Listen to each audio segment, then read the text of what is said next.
Hello and welcome to Sips and Substance, where we distill politics down to its essence. I'm Justin, and we have Jonathan here, and there's been a lot in the news to talk about. We have some news coming out of Syria, where the rebels have captured Aleppo. We have Trump threatening to impose tariffs on our largest trading partners, and we have a ceasefire agreement between Israel and Lebanon. But you know what? It's the holidays, and I think we can take a break from politics. So we'll get back to that sometime in the future. And we just want to say what we're thankful for in this country. Well, I mean, it's not going to be your traditional go around the table. I'm thankful for that. I think there's some useful themes for us. I definitely want to say, things that I'm happy about. But for me, I really want to focus on, it's not the end of the world. There are plenty of things to be optimistic for and ways to move forward where you're not just doom and gloom. This is going on. This is horrible. So I think when we combine those two things, I think we're going to have hopefully something interesting to say. And then for those of you that follow our sipping part of the show, we're going to go a little bit deeper this week into holiday beers. We got a little bit of holiday beer guide, and we'll also mock Justin for not doing his homework again. He did not get his beer that I've been sending him out for. So hopefully we're going to hold out hope that he'll maybe next week or the week after or something. Eventually, Justin will get this beer and be able to tell us what it's like. But in its place, I have a good Christmas beer, and we'll talk about what kind of beers to look for over Christmas to have fun with the holiday offerings. And then finally, we're going to talk about food, because you can't have the holidays without food. And we figured, everybody wants to see us have a little bit of a debate. We'll debate food a bit. Yeah, I have some strong opinions on Thanksgiving food, and they're quite controversial. So anyways, I hope you like it. It's definitely something different, but yeah, hope you enjoy. Okay, so for our first segment, we just wanted to get into the holiday spirit and talk about optimism in this country, what we're thankful for, because there's just been so much negativity in politics. And I still maintain that regardless of what happens in this country, there's still a lot more that unites us than divides us. So I just want to keep going on that theme. But before we talk about sort of our interactions, I am actually really thankful that America has such diversity in its geography.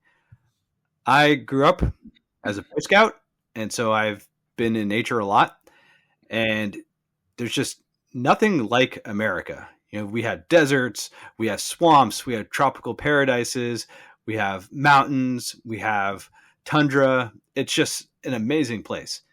And I'm a national park fanatic. We have Yellowstone, we have Sequoia National Park, the Everglades, Grand Canyon, Death Valley. One of my favorite places was Haleakala National Park. So that's the dormant volcano on Maui. And when I visited there for the first time, I was just amazed. I felt like I was on Mars. The soil is just completely different. Sky is completely clear. And the vegetation is just so unique. You just have these little spiky plants that are translucent. It's just really cool. And you can just walk into the volcano for miles. People camp in there. It's just so cool. Yeah, I love all the national parks as well. My wife and I like road trips, right? So we do lots of road trips all over the place to see stuff. And I'm up to 44 different states. So I like to see everything. And it's because, like you're saying, there's so much of stuff to see everywhere. And I'm going to put in a plug for the Colorado National Parks, which you didn't mention, especially Rocky Mountain National Park. Everybody should come visit. It's really cool. We were actually just up there the other day, checking up in Estes Park to doing a little bit of Christmas or pre-Thanksgiving sightseeing. I'm checking out a brewery and getting home before it snowed a lot. But yeah, we have things like there's national parks for caves, right? I don't know if you've ever been to any of those, but those are really cool. It's just great stuff to see in this country. And what's also nice about it is it gets you to parts of the country and interacting with people that you wouldn't do that on your regular basis. Like I love the Badlands National Park in South Dakota. I don't have much reason to go to South Dakota if not to see national parks. I mean, everybody should probably go see Mount Rushmore once. Be prepared for a quick trip. You go, you look, it's like, oh, okay, and you leave. Go see something more interesting like Jewel Cave or Wind Cave or the Badlands. The Badlands are basically even more. I've not been to the park you're talking about in Hawaii, but the Badlands are limestone spires from when there was an ocean in that part of the world, and there's no vegetation, and it's just weird colored limestone, and you can get out and walk around in it. It's just tremendous. And then once that's done, they have a bison herd that you can run into and kind of, well, not really run into, encounter from the safety of your vehicle. But if you camp there, the bison will walk through your campground, and you have to jump into your car really quick so they don't fuss with you. But it's just, that's the national park experience to me, just seeing stuff that you don't see, and it's fascinating. So I think that's a great place to start. So for my wife's baby moon, for the first one, we decided to go to Sedona, which is about, let's say, an hour south of Flagstaff, Arizona. I've been there. Really cool place. Mm-hmm. And we took a day trip to the Grand Canyon. I had never been there. It's also very cool. Yeah, super cool. You know, it's kind of precarious having a 7-month-old pregnant woman like walking into the Grand Canyon, but she was a real trooper. I'm really proud of her. And when we were on the bus ride, the guy was saying, "Oh yeah, you know what? I'm just working for, a couple weeks, and then they're sending me off to Yellowstone and then Grand Teton." I was like, "What do you mean they're sending you off?" He's like, "Oh yeah, I'm part of this program where I just drive buses for the national parks." And it's like this, late 60s dude, and I was just like, "Man, you have the coolest life right now." You just get to, you drive buses and you get to see the best of America. It was just so cool. So how can we make this political, though, right? Well, do we need to? Yeah, let's, because part of the geography is the fact that there are two oceans separating us from the rest of the world. And I don't think people really appreciate how much conflict that mitigates for us. Yeah, certainly in the past, right? It's insulated us quite a bit. Yeah, it's a form of defense that you just can't make on your own. You can't decide to put in an ocean. Right. So yeah, being geographically isolated has allowed the United States certainly to prosper, right? We've been able to develop without meddling from other people as much. Right. Now, fortunately for us, right, we were a little bit quicker at it and more thorough about it than Canada or Mexico. So we got to mess with them, and they haven't messed with us so much. But a large part of that, as you say, is due to our geographical isolation. So who are you thanking? Thomas Jefferson and James Polk? We can thank the continental drift. Yeah. We're thankful for continental drift. Yeah. If you don't believe me, just ask the Poles. They'll tell you how important that is. Another thing that I think is pretty cool about America is just the level of convenience that we have. A lot of folks would kind of be disgusted with how convenient stuff is in America. We have 24-hour drive-throughs. We can get stuff delivered within a day or two, almost anywhere in the country, unless you're like in Alaska or something like that. The stores that we have, one of the things I miss tremendously is Fry's Electronics. Did you ever have a Fry's in Colorado? No, but we had a similar experience with like Circuit City. Yeah. So national. So Fry's, just, you could get TV. It's like a Best Buy on steroids. They have like aquariums inside Fry's. Each Fry's store had like a theme. So some of them were space themed. It was just such a cool experience. I remember going there as a kid, and there's just so many computers. I was playing Doom as like a 6-year-old. So you're nostalgic for an electronics store. Yeah, I mean, I think that explains a lot about. But it's just there's nowhere like that in the world. Yep. Yeah, and we've had a lot of that actually over the course of my lifetime, which even goes longer than yours. It's like toy stores used to be a thing. Yeah. And as a kid, spent all kinds of time in Children's Palace, even before Toys R Us.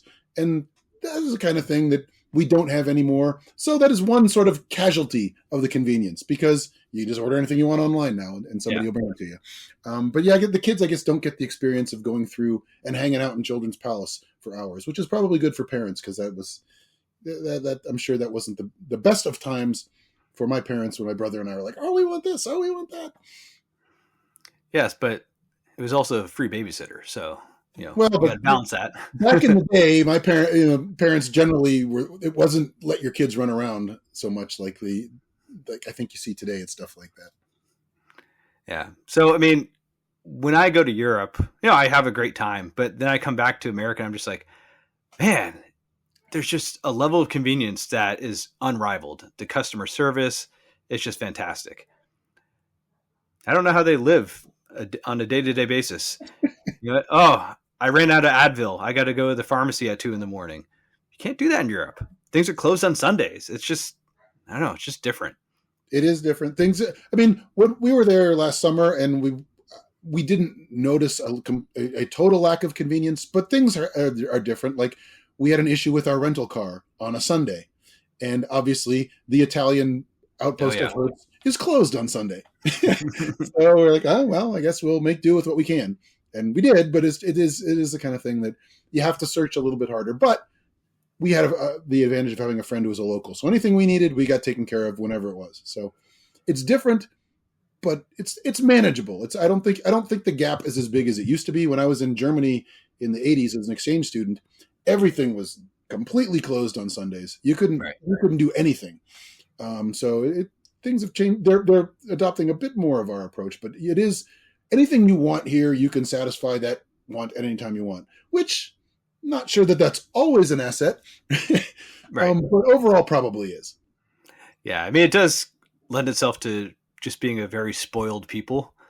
And we didn't know what to do, for example, when you couldn't buy toilet paper.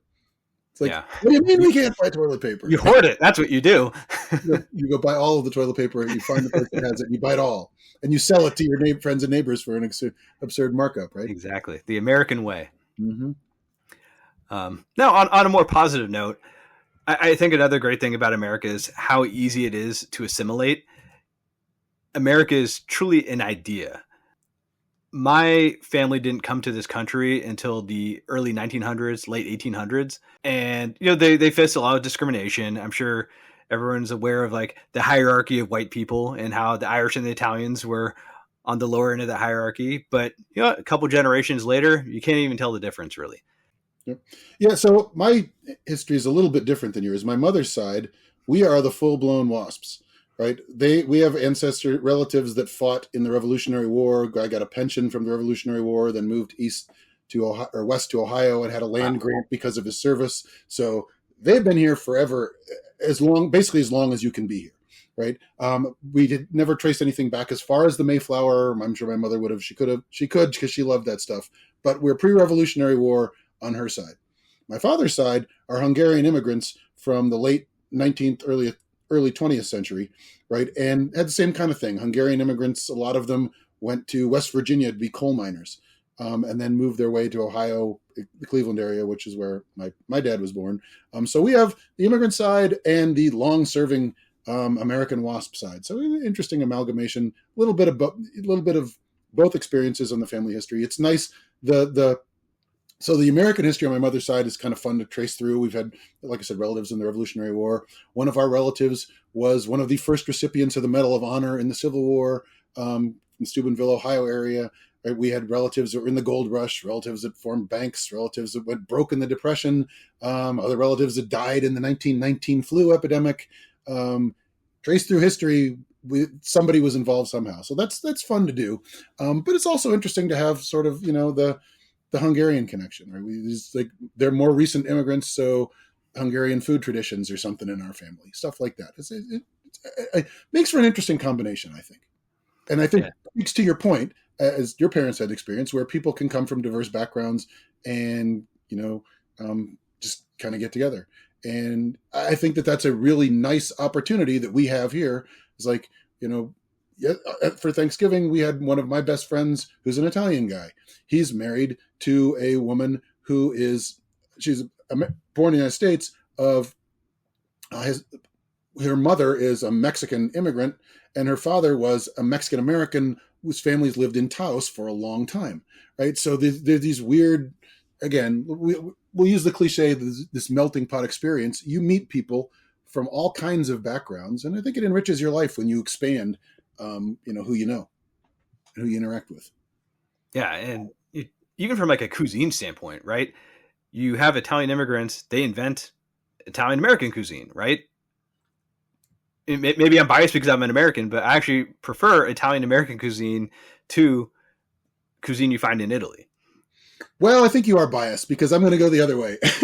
My mother-in-law makes some really good stuff from her Sicilian heritage. My wife's stepmother, she's Italian, so she makes some really good stuff. But my friend from Italy has taught me to make some really solid Italian food, and the food we had in Italy, which just blew me away. So my favorite food that I've ever had is the stuff that we had in Italy. So I will disagree with you there, but we're allowed to do that because in the United States we can disagree.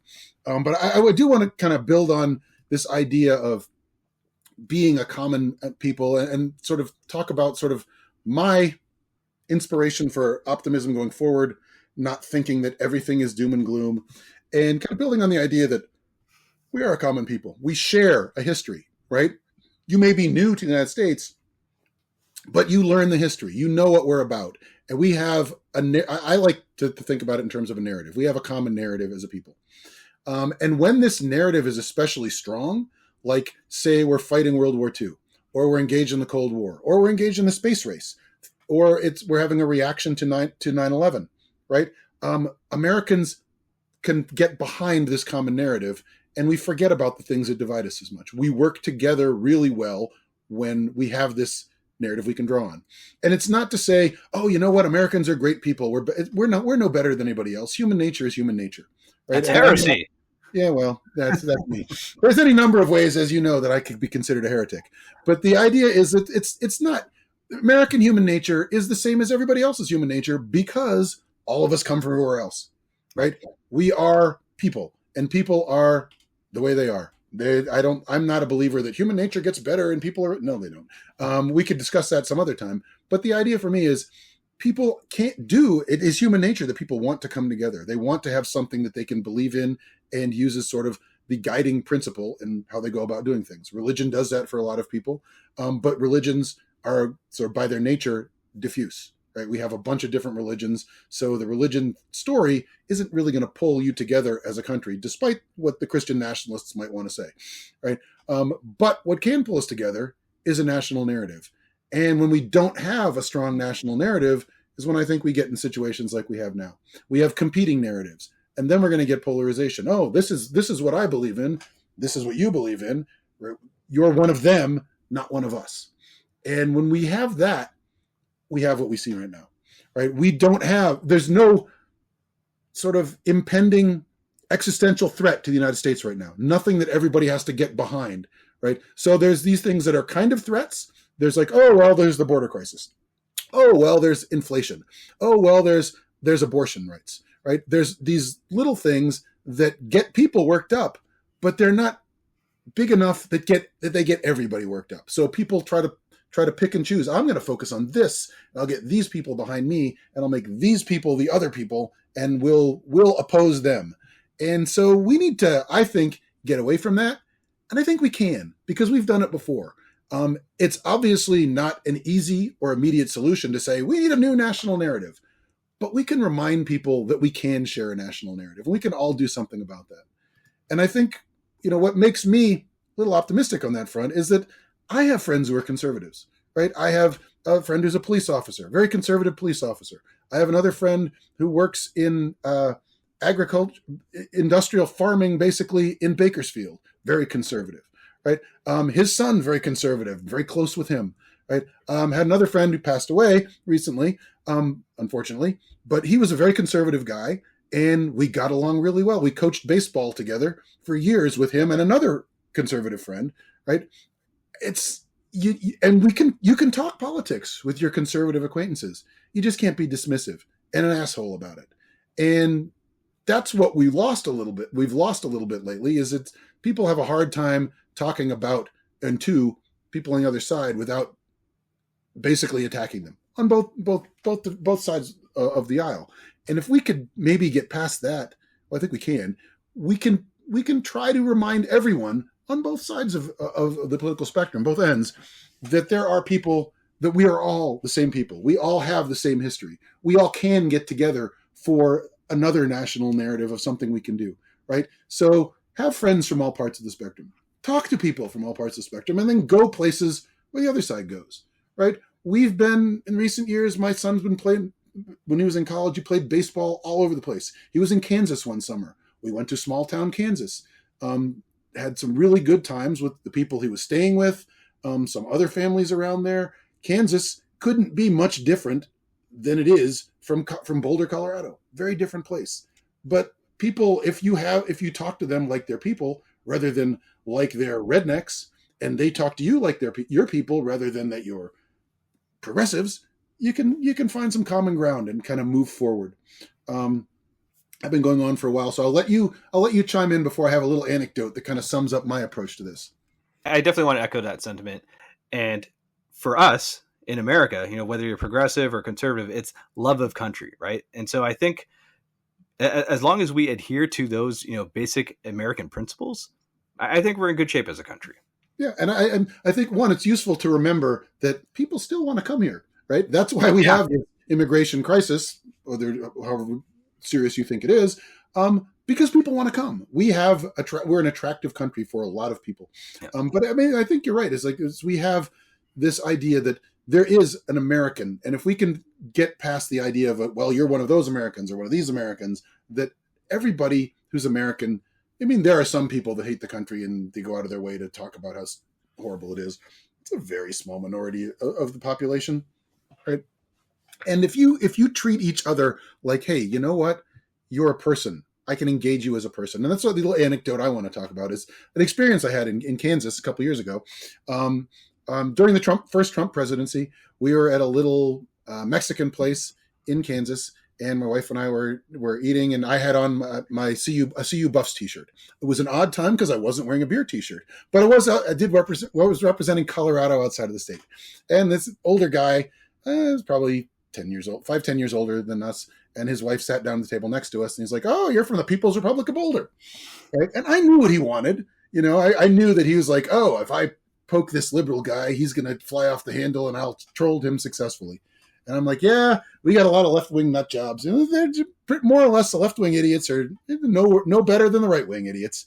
And he didn't really know what to do with that, right? Because I didn't respond how he'd been sort of told. I'm sure he's a Fox News person, and I'm sure they were telling him how horrible liberals are and progressives, especially from the People's Republic of Boulder.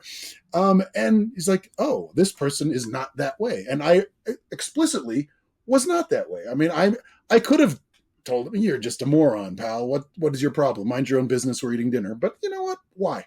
Right? There's a chance I can talk to somebody I'm not normally going to talk to, right? And I can show him that his preconceptions of what somebody like me is going to be is wrong. So just talked to him a little bit, talked to him about Boulder. I asked him if he'd ever been there. He said he was years ago. Talked about how it changed, where we lived there, what kind of weird things go on in Boulder, but what kind of normal things go on in Boulder. And then he started talking to us about his life in Kansas, and he worked at a bank. He's a bank executive, and his wife used to be a teacher, and my wife was a teacher, so they talked about that. And he ended up wanting to buy us drinks, right? And that's what we all need to remember is like, if you get past the, you're a Trumper, you're a progressive nutcase, right? There's a lot of things which all of us have in common. And it's not saying, forget the political differences, because they do matter. Right. But remember that it's not the most important thing about people, right? And so one of the lessons that I try to remember, it was my most important lesson I ever learned, even at Progressive Harvard, where they try to pump you up, is that you need to learn that you could be wrong, right? And if you remember you could be wrong, right? To me, it humbles me a little bit when I talk to somebody who I think is dead wrong, right? And there are things where I will toe the line. This is just wrong. I can't be wrong on this. Robert Kennedy, one of them, right? If you're needlessly exposing children to measles and might kill thousands of them, I will say, I'm not wrong here. You're wrong. But on other things, I could very well be wrong. Nobody's going to tell me that. Nobody's coming down from the heavens and saying, aha, this is the way we need to do politics in the United States. This is the proper way to do it, right? We don't know that. All of us are basing our thoughts and reactions on what we think is right. That's a key thing to remember. You're doing what you think is right. You don't know. It's just your best assessment. And hopefully other people are doing the same kind of thing. There's a lot of ways to bridge that gap and at least deal with each other as Americans rather than the other side. Okay, so for our next segment, I want to talk about something that unites us, and that is drinking and being merry. So, Jonathan, why don't you tell us about this amazing holiday beer list that you came up with. All right, so we've had some feedback, and I think it's good feedback, that some of the beers that I've talked about aren't necessarily reliable. We started to do this last week. We talked about attainable. Some are sort of niche to certain areas of the country, and that was a good point. Started to expand last week, and I thought, you know what? We're looking for something holiday to talk about. Let's talk about holiday beers, and we'll talk about some beers that are sort of more widely available in different areas. Kind of give you a good lead in and sort of a guide to holiday beer without trying to be stuffy. My personal beer today, I have a nice oaked fruited sour. It's a wild Christmas ale. Upslope, again, that's going to be second, I think, on our list of people we should get to sponsor us after Russian River. But anyway, I was at Upslope last week because it's just a great tap room. This beer, they put out a version something like this every year. It's a wild sour, right? And they age it in oak, and they blend it with different aged versions of the beer. And then this one, they then age for it a little while longer on tropical fruit. Like I think this one has pineapple, guava, and passion fruit, right? And you might think, ooh, that sounds really horribly sweet, but it's not, because they're using a sour and they're aging it in oak, so it adds a nice tartness, right? And it balances out the sour really well. And as you can see, right, it's kind of like it's got the color from the malts and the aging from the oak. It's a really smooth sour. It's not like a punch in the face sour. It has sour in the back end, tartness with the fruit, really good combination, and then has the oak flavors. If you're a wine drinker, you're familiar with oak in certain wines. You get some of this when you're finishing up. It's not a buttery oak. It's just kind of like a little woody, roasted kind of oak at the end. It's just a really solid beer. I look forward to the Upslope Christmas beer every year. Really good stuff. Yeah, I'll have to get that one. I'm not the biggest beer drinker, but there are basically three types of beers that I like. I like sours, I like stouts, and I like, the really crisp, Belgians. Okay. So you won't be able to get this one, unfortunately. This is. You'll have to send it to me for Christmas. Well, maybe I could get another one, because like Upslope has their main brewery and then their original tiny place up in the mountains. Well, not too far, but up in the mountains outside of Boulder. And that's the little place that makes this. So they make some of these every year. But they're really good. They do sours throughout the year. So ever do come, we'll get some sours at Upslope. And they have a burger joint right there in the place now. And you can sit outside on their patio, look at the mountains. It's just a great place. But yeah, it's to me, I think there's like three main categories of holiday beers. At least when I was coming up with this, I was thinking about that. And the first category that I thought about, because it's one of my favorite Christmas beers, one of the first ones I had that I really liked, is a spiced Christmas beer. Great Lakes Christmas Ale is like a spiced ale. And it's not overwhelming with spice. It's not like you go into the Starbucks and get a pumpkin spice latte. It's not that at all. It's just enough to sort of blend with the hops and the malts to give you kind of like a warm holiday feeling. And that's what these really good spiced beers, Christmas ales, will do, right? I like the one from Great Lakes a lot. That's in the Cleveland area, so if you're in the Midwest, you can probably find that. Southern Tier has a spiced Christmas ale. It's pretty good. It's not my favorite, because that would be Great Lakes, but it's a solid Christmas ale if you're in New York. You can probably find that there. All over the country, Sam Adams has Old Fezziwig with a bonus point because it channels Dickens a little bit for you.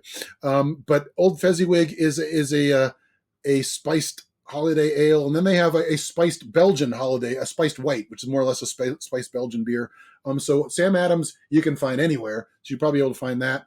And then also, because I drop Three Floyds a lot, they have something that's called Alpha Claus. It's a porter. It's not really spiced, but it's made with sugar, so I thought I'd throw it in there. I haven't had that one, but my son had one just this weekend, and he reported that it was pretty good, so I thought I would add it to the list. Again, Midwest kind of stuff, Indiana, Ohio, Illinois, those areas. But if you're looking for a spiced holiday beer, you should be able to find one. At the very least, the Sam Adams stuff ought to be available. But it's a good quality beer. It's kind of like it adds a little warmth to your beer, right? They take some normal beers, they add a little bit of holiday spices, usually like cinnamon, nutmeg, sometimes some ginger, allspice, things like that, just to kind of warm up the flavor profile a little bit. Okay. The next category is this is a fruited beer, and there's a lot of fruited beers, and then in this category I put in people are brewing beer with spruce these days, so it's not quite a fruit, but same kind of thing. They're throwing stuff in the beer. And my first caveat here is don't ever do that by yourself, ever. Never put fruit in your beer. Never put pine trees in your beer. But if the brewers are brewing, because either you have a beer that's not very good and needs a flavor, or you don't really like it. So drink something else if you think you need to add fruit to your beer. That's just my little rant. But with these beers, the brewers have decided that the fruits are going to help with the beer. And like this beer, this is really, the fruit is a great addition. It adds just a little bit of tartness to go with the sour.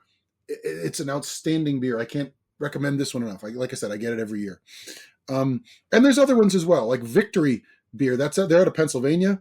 If anyone on the East Coast, and actually we get it here, so you might even be able to get that on the West Coast somewhere. But Victory has a cranberry spiced Belgian beer. Victory's Merry Monkey, and that's pretty solid. Troegs has a Mad Elf Cherry Honey Red, right? Which again has pretty decent distribution. You might be able to find that somewhere. But I'm interested in that. Right, the Victory cranberry spiced Belgian. So how spiced is it? I would say it's more cranberry and citrusy than it is spiced. So it's got just the cranberry. I think they've got orange peel in this, like your typical Belgian kind of Belgian ale. And then they've got some spices that go along with it to just kind of warm it up a little bit for the holidays. So it's not sour at all with the cranberry? No, it's more like a Belgian. It's tart, right? Interesting. It's kind of like, well, this is going to be more sour, but I mean, right. I think I talked about the Island Rascal Lilikoi from Avery over the summer. I think I did, maybe. Anyway, it's one of my favorite beers. It's a Belgian white with passion fruit. Mm-hmm. And so it has the tartness from the passion fruit to go along with the Belgian white kind of sort of bubble gummy. That's a little too much, but like clove spice you get from spiced, Belgian, yeah. the Belgian yeasts, right? Yeah. And so and they put like coriander in that beer, and right. I can't remember which spices that they put in the Victory, but it's the same kind of thing. They take like a Belgian style white or a Belgian style ale anyway, and then they put in some cranberry and a little bit of spice to go with it, and it makes a really good holiday beer. If you can get that, you'd probably like that quite a bit. In terms of the other stuff, that's like spruce tip is becoming a thing, and it actually. I think it's becoming a thing. I'm sure it is, because spruce, the flavor, goes really well with IPAs, right? A lot of IPAs, especially West Coast IPAs, West Coast style, have a lot of pine kind of evergreen flavors in with them. And so if you throw in some spruce, age it on the spruce for a while, you get that aspect of the pine flavor to go along with the hops. They complement each other really well. Again, Upslope, I have to, I guess, push them again. They have a really good spruce tip IPA. Which is Colorado-centric. But Bell's has a wild spruce chase, right? Kind of funny, that's their pun name. But another spruce beer, right? And Harpoon on the East Coast also has a spruce tip ale. Not quite as strong on the IPA side or on the hop side as an IPA, but really playing the hops together with the pine you get from the spruce tips. So those are kind of fun Christmas beers as well. If you like hoppy beers, you like more of the IPA style beers, those are kind of neat. The last category I want to talk about are just kind of strong beers. And not all of these are explicitly Christmas beers, but they're really good for me this time of year because they're strong beers that you can sit around the fire, either inside or on your fireplace or outside or on a fire pit. And they're kind of sipping beers. You're not going to pound one of these back, but you can enjoy them for a while. And like Ommegang, which is in New York, and they have nationwide distribution. They have a Christmas beer, a couple of them. They're okay. I prefer by far their Three Philosophers, right? Aside from the fact that it's kind of a pretentious name and sounds like a pretentious beer, it's really good. It's a Belgian style quad, so it's really strong. It's I think 9.7%. So they blend their Belgian strong with a Kriek beer, which is a cherry style beer from Belgium, and then they age it on cherries. So it is with fruit as well. I put it in the strong category because it's 9.7%. right?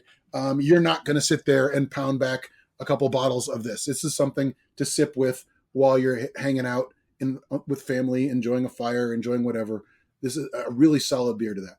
For the non-beer experts, what is a quad? Basically, in Belgian style beers, there's a regular Belgian beer, and then there's a double, which is stronger, a triple, which is stronger than that, and a quad, which is stronger. So next level. Yes, I can't remember exactly what the parameters are for defining between a triple and a quad, but the quad, it's basically, think about it, and really for your average person, even somebody that drinks a fair amount of beer like I do, it doesn't matter what it is. You just know a quad is stronger than triple, which is stronger than double, which is stronger than a regular. That's how I remember. And there's too many specific brewing rules for anybody to try to remember. But the other beer, another beer that's not a Christmas beer, a really strong beer that I think is great around the holidays, and I have one upstairs ready to go when my kids come back, is a Dogfish Head 120 IPA. They have IPAs. They have a 30-minute IPA, a 60-minute IPA, a 90-minute IPA.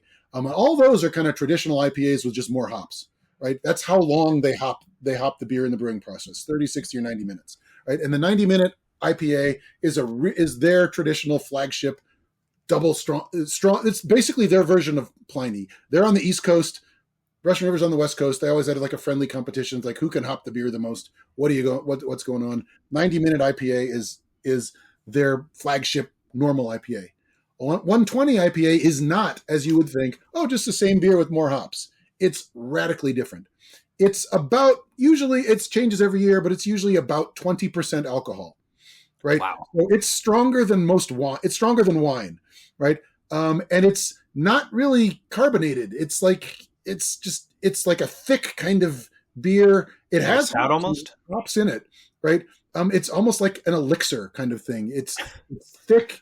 It has sweet flavors, dried fruit kind of flavors, caramel flavors. It's just a really interesting beer. It's more like a port than a beer.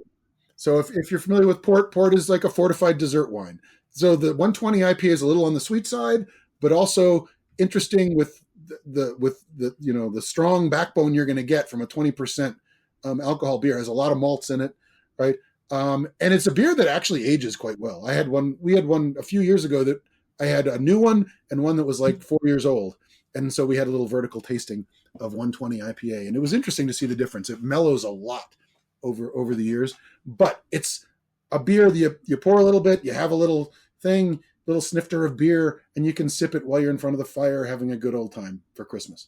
That's interesting. It sounds really complex for an IPA because my experience with IPAs is you kind of have your citrus route and then you have your sort of like pine route, right? Kind of, it's a dank route too, but similar kind of stuff. Yeah. And obviously they're all bitter, but to combat that bitterness is you kind of have that either that strong acidic profile or the the as you say dank or pine. So that's interesting. I think if I gave you one of these, you wouldn't know that it was an IPA off the top because it's just different, right? Yeah. It has hops and it's there, but it's so complex with all the other flavors going on because it's such a strong beer.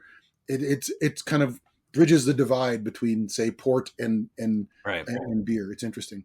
Now there are a couple stronger Christmas ales out there. I'm going to mention the Breckenridge Christmas Ale. The one you can buy today, it's all right. If you want a Christmas ale, it's pretty good. I'll give them that, even though they sold out the Budweiser years ago, and they were recently then sold to Tilray Brands, so now a pot company owns Breckenridge. But their Christmas ale used to be my favorite beer of all time. They started making it the year we moved to Colorado, and they put out a version that's very similar to the one you can buy now in bottles, and it's still pretty solid for a sort of a national micro-ish brewery. But they used to do one that in the original brew pub in Breckenridge, they would brew a small batch of it, special version, stronger, better, in a signed bottle that the people working there would do. And it was a limited edition. It was like one of 1,000 or 1,500 or something like that. And they do that once a year. And it used to be good enough that I would drive up to Breckenridge, generally while on a ski trip, but drive up to Breckenridge just to get one of these. And it was the first expensive beer I ever bought. It was like $20 for a big bottle of it. Still have one of the bottles on my little wall beer shelf Hall of Fame upstairs. But the Breckenridge Brewery Christmas Ale has always been great. It's still a solid enough beer if you want just like a stronger, hearty winter ale. And you can probably find that everywhere because they distribute everywhere now. And then the final thing I want to mention in terms of this is Avery. Again, you can probably find Avery most of the country. They do an Old Jubilation English Strong Ale, which they do for Christmas.